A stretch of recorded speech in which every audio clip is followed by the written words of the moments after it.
This year I'm working with pre-K and elementary, mostly elementary. Okay. Oh boy, that's probably a heavy caseload because how many SLPs do you have in your building? This year we went from 14 to 17. So it's, but in my district-wide, yeah, district-wide. But I'm the only one in my site. Okay, yeah. That's my IEP list. Oh boy. Oh boy, oh boy. Yeah, fun stuff, huh? The hot pink are tries or reassessments. Okay. The blue are annuals, and the neon is initials.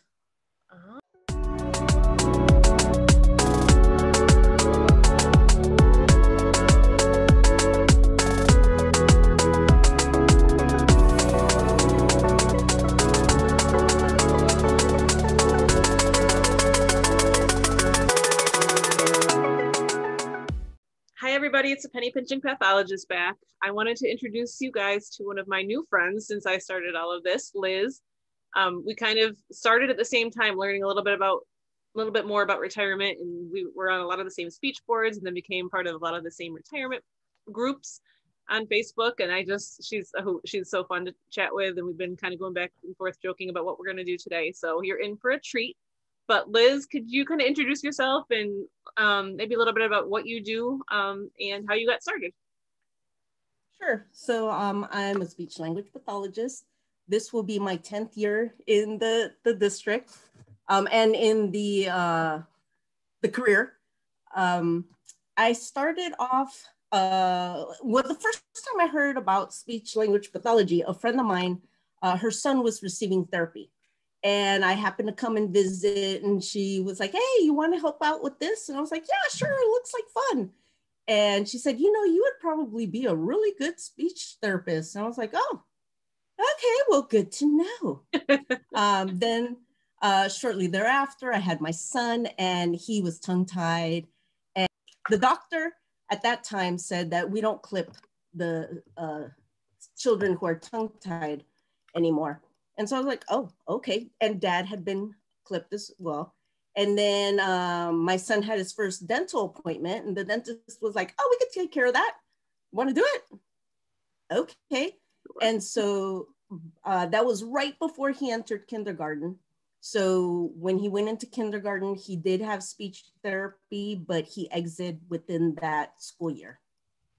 And so then I was like, I remember looking at the homework and thinking, whoa, is this it? Yeah, we could, this is totally doable. I don't feel overwhelmed. Come on, let's sit down, let's practice this. And so it was an enjoyable activity for both of us. And then some years later, he's in first grade, and I happened to mention to another mom, oh, you know what? I'm really thinking about looking into speech pathology. And she's like, well, guess what? I'm a speech pathologist, and you should come on over and see about maybe getting a volunteer position. And I was like, hey, perfect. I can see if I like this. But they had a paid position for a bilingual aide. And so I started being a bilingual aide to 2 SLPs. And so I was part-time. So I spent some time with one who was bilingual, one who wasn't, and we went to different special day classes within the city. And it was so much fun.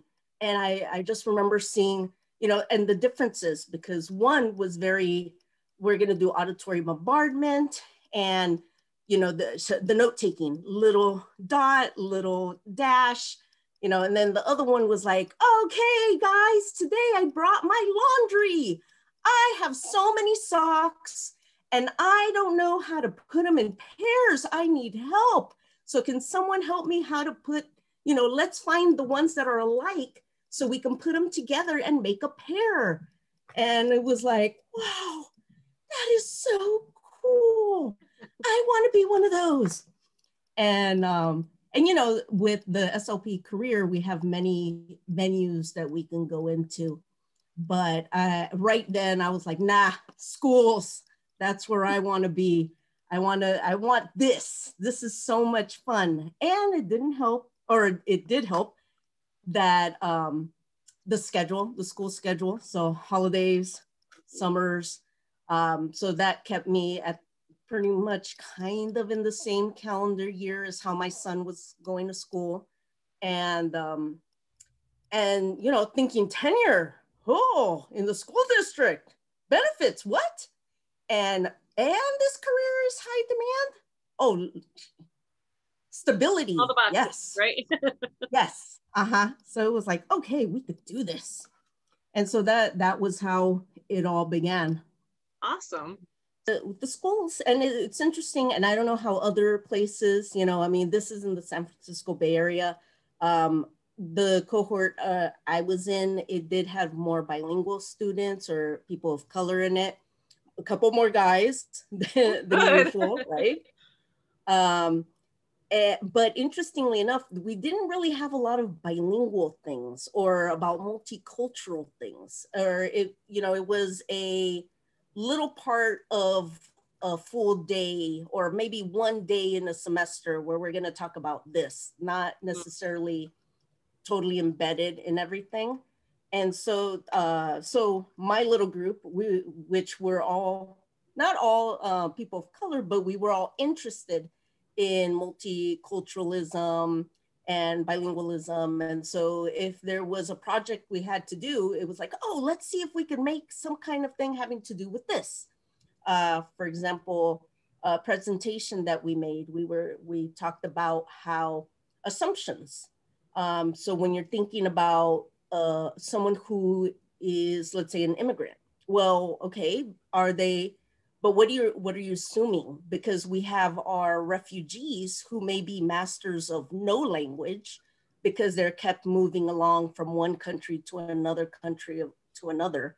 So they've got, basic personal communication, but do they have the deeper language, for example? Or, when you're talking immigrants, are you assuming that the people are illiterate, which there are, but there are also people who are coming over and their credentials don't mean anything per se. They could be doctors, bankers, but here, because it doesn't transfer, they're doing some other type of job. And so trying to check yourself and that bias, or when they say Hispanic, it's always Mexican, right? But there's more than 20 countries that speak Spanish, Right. When it's Asian, usually thinking Chinese, but there's way more countries. And when it came to the going to school placement, I had gotten a placement and it was going to be in a pre-K and with a bilingual SLP. And so it was like, oh, that sounds cool. But they fell through. That SLP actually ended up leaving the district. And so I ended up going to a different school district farther down the peninsula. And there it was also a pre-K, but it was a special day class with more of a focus on communication. So there was a SLP who was on site that worked on articulation and pulled out, while the students in this class, it was all about language and how do you embed language and everything. And so that was pretty cool too. And I know there's some places where you can. Oh, I'm sorry. So did the same kids then have one therapist that would see them for artic and a separate one who would work on language? Yes. So the teachers were actually SLPs that had a special day credential, which awesome. Nowadays it's very rare that you're seeing that. Mm-hmm. You would have to take several more classes. You have to take another test. And so not many people are going that way. But so there were 2 pre-K classes and each one had an SLP who was the teacher. And then there was a third one who was the one who really, that was their school. And they worked with K through 5 as well as articulation for those who were in the pre-K class. What an awesome setup. That must have been a great experience. Yeah, it was really fun. Therapist learning like all the different things. But then you're freaking out because you need all those hours, right? So I had many language hours, but I was like, okay, I need Artic, I need hard of hearing, I need, so, doing a little bouncing around with other SLPs to be able to get those hours.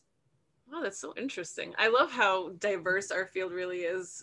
You can focus, like in schools, generally you got speech, you got Artic, you got pragmatics, you got vocabulary, you got all those kind of things. But really, I loved, like in grad school, learning about augmentative communication more and some of the motor speech disorders that are not as typical to see in schools. It's so interesting how many directions you can go. I just love it. Yeah, and I was lucky. Our group got into a grant that had to do with AAC, and as an augmentative communication side of the house, and so we actually got to go to Barcelona during the ISIC when ISIC was held there, and so we got to go and attend those workshops, and then based off of that and the grant, several of us got to present a poster at ASHA when it was in Philadelphia. Wow. So it was fun. It was like, wow, all this cool stuff, like you said, right? And just so many ways that you can go with it. Yeah. Have you been to many ASHA conventions? I have. So the Philadelphia was the first one. I've gone to a bunch of the ASHA School Connect. Oh, okay. Or now they changed the name when it was schools. But those I find that I like more because it is a little more intimate and it is a little more, having to do with my daily stuff. I mean, it's nice to learn about the other parts of everything that we do, but I want to focus on, okay, well, what is it that I usually see? I remember the first time I went to the NASHA convention, I was shocked that there were that many speech language pathologists who are that excited to get out and like learn more about speech language pathology, and just even going into like the vendor hall and seeing, hundreds of people trying to give you free things and get you to use their products. It's like, I feel so special because like when you're in a school, the super duper, I have one right around here somewhere, the big colorful bags. But because when you're in a school, typically, like you said, there's one in a building, like you don't have a lot of time to really be around other speech language pathologists. So at those conventions to see like hundreds, like you're like, wow, this is amazing. And you get to nerd out a little bit like we do. What would you say are some of the pros of working in a school, and then maybe some of the cons? Well, I think some of the pros and the cons, it really depends on the district, like, or where are you? Because like, let's say the district climate, right? When you're doing the interview, something that my SLP mentor, one of the ones that I had as an aide, had said was, don't forget, you are also interviewing them. And it was like, wow, okay. Right? Yes. I kind of didn't think about that. And, the pay scale varies from district to district. So where I am versus the next one could be totally different. So yes, I mean, I think there's a lot of positives to the schools, but like I said, it really depends on where are you. I know a lot of SLPs, their numbers go up higher because they're doing RTI also. Yeah. In California, we can collaborate, we can consult, but we can't do direct therapy to anyone who hasn't been formally evaluated. So, my school does a really good job of getting together with the teachers, having follow-up SSTs, and then, the team sped shows up as well as the interventionists, and we talk about, what can we see and where do we think the next steps should go. Right. And, materials, who buys them? Or will they get them for you? Is it a constant fight? Medi-Cal billing, do you have to do it? Where does those funds go? We had a director some time ago who stepped up and said, no, those are not supposed to be in the general fund. There are funds, so give it back. And they did. And so for us, they fund our PDs, they fund the materials, we got document cameras now in the time of COVID. Awesome. Yeah. So, And that motivates you to, okay, well, I gotta do Medi-Cal billing, but you know that if you're gonna ask for something, you're pretty much gonna get it. So that's motivating. And not every district does that either. You know, sometimes people say, well, we do it, but we never see the funds. We don't know where they go. And also like union, you know, do you have a union where you're at? Will they have your back? It really helps if you have an SLP on the negotiating team, just saying, because we do. We learned our lesson before my time. I think we were kicked to the curb during a negotiation. And so since then, someone stepped up and said, no, that's okay. I'll join the team. And so, you know, that's something that's been good. And then what else? Well, I mean, pros are that we're a hot commodity. The school schedule, yay, 3-day weekend coming up. Superhero stuff. I mean, I think even high school you can do this, but I mean, I love being able to. It's for the kids. It's for the kids. Spirit Week. It's for the kids. For sure. Wigs. It's for the kids. There's nothing that beats the culture in a school. Look at you. Right? Captain America shirt. Of course. Oh yeah, it's all for the kids. Definitely. So yeah. So it's so much fun to what are you saying? We gotta supersize that. And then the kids love it. You know, who are you? What happened to your hair? Dude, I woke up like this morning. What do you think? And it's awesome. It's so much fun. You're rock stars. Right. You come into the class, oh, I want to go with you. And you're like, buddy, you're never gonna go with me. Your communication is so outstanding. Keep it up. Awesome. But you know, so it's so much fun to have that, you know, that they're so enthusiastic and they so want to go with you. What cool stuff are you doing? What about you would want to tell a new therapist? Like maybe something you wish you knew when you started in a school, or something that surprised you about working in a school? Yeah, well, one, I found myself many a time saying, what? They didn't say anything about this in school. Right. This time I spent studying and this wasn't covered. Yeah. Right. Or like, you know, I did have a CF mentor, right? But you know, you don't know that you don't know until you don't know, and you're like, everything's on fire. Call me back. You know, so definitely, even if you have a CF mentor, because mine was there and was supportive, but we didn't necessarily have like weekly or monthly meetings like other grad friends did. So it really, again, it depends on where you're at. And even if you didn't have the greatest CF time, you know, hold off, don't leave yet. That might not be the thing, you know, it could probably still be okay.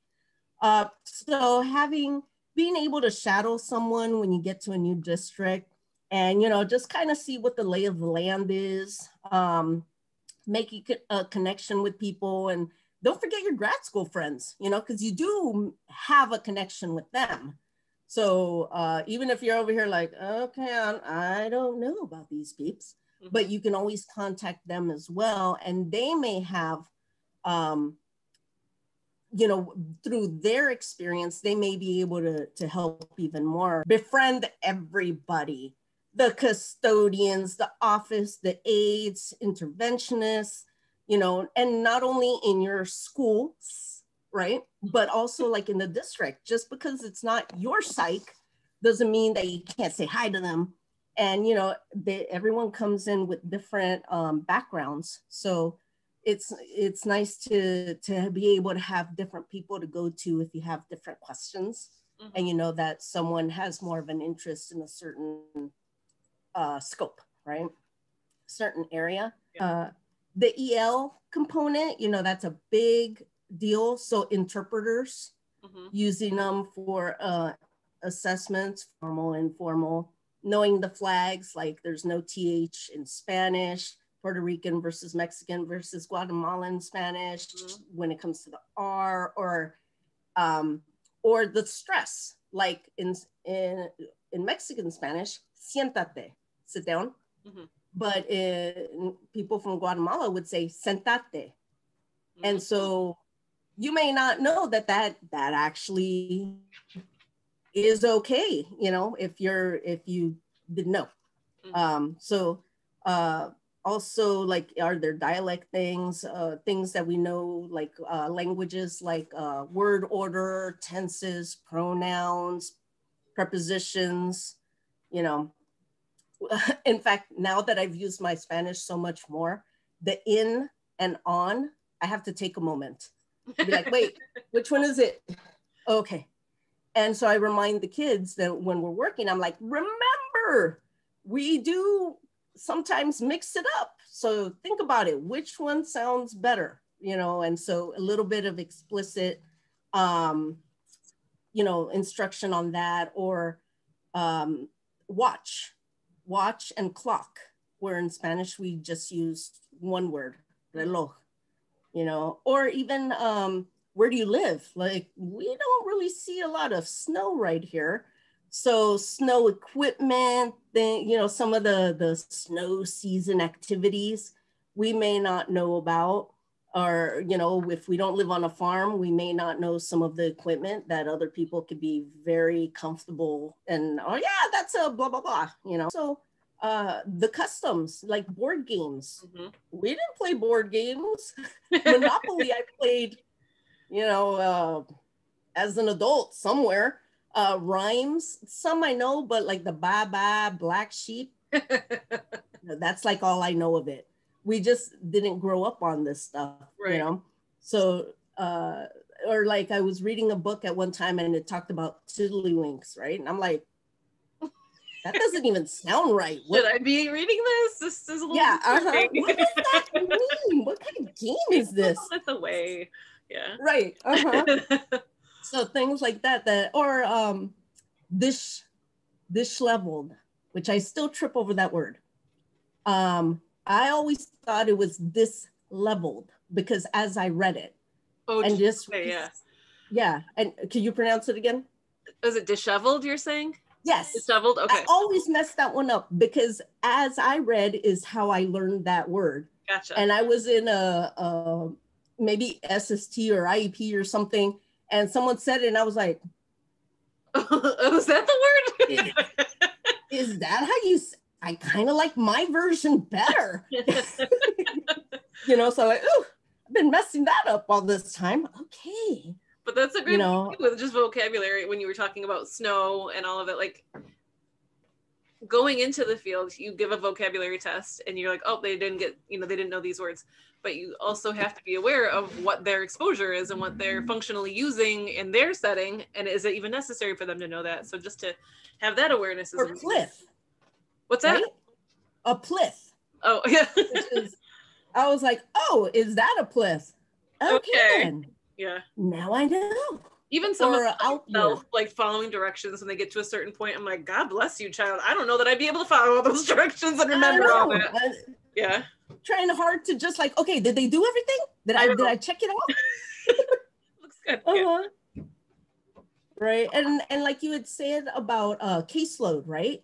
Caseload, workload numbers. I mean, you know, on the Facebook pages, we see how some people have over 100. How is that workable?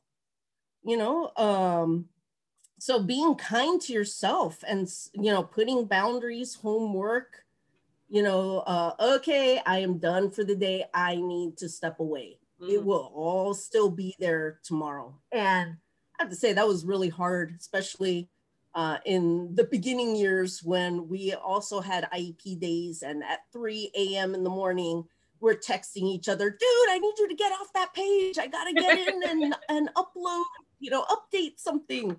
And then dying the next day, like, okay, you know, we can't have 3 initials on one IEP day. It's not going to work. But so, you know, learning that stuff. In school, like in graduate school, did you do much with like IEP Direct or whatever it was called at that time, Frontline Because those kind of things, I feel like, yeah, that would have been nice. And nowadays it's probably nice for students in graduate school. They can go to YouTube or something and probably watch a lot of tutorials. But when I first started in schools, I'm like, oh my gosh. And I did like year-long placements for many years. And I had to like learn different language at the school, the culture of that school, and then, but always the IEP. And like, for one thing that's always the same, the IEP Direct, whatever it's called this year, to not have that basic grasp of that coming out of school, I feel like was detrimental. It would have been nice to have an idea of something that is so foundational in schools. Oh yeah. I mean, again, that's one of those, they didn't say this. What is this? And I don't know about you, especially because you're jumping around, right? But like, be yourself, and whatever your style is you. You know, don't try to cram yourself. I'm more of like, I'm more laid back, and I was like, oh, you know, I don't know if you had heard this, but they had mentioned to us that usually the SLPs are the, you know, the nicely coiffed and the, you know, and I was like, well, I'm gonna be the SLP reject or something. Okay, I'm gonna try. Look at my results. All right, don't worry about what I look like right now. I'm gonna we've been joking about being a hot mess, and, you know, getting things done. Right? Yeah.